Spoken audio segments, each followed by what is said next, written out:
Tinapay.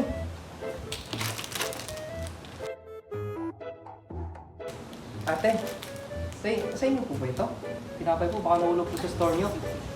Lika, tagay mo. Sige, akin na 20 pesos mo. Bakit po? Basta, akin na 20 pesos mo. Bilisan mo. Sige, sa'yo na yan. Ha? Po? Sa'yo na yan, basta sa'yo na yan. Umalis ka na. Umalis ka na. Bakit po? Puro bakit? Umalis ka na. Go. 20 pesos po? Ay, hindi ko naman po bibilin to. Yung 20 pesos po. Umalis ka na. Namulot lang ako. Nawala agad yung 20 pesos ko. Umalis ka na.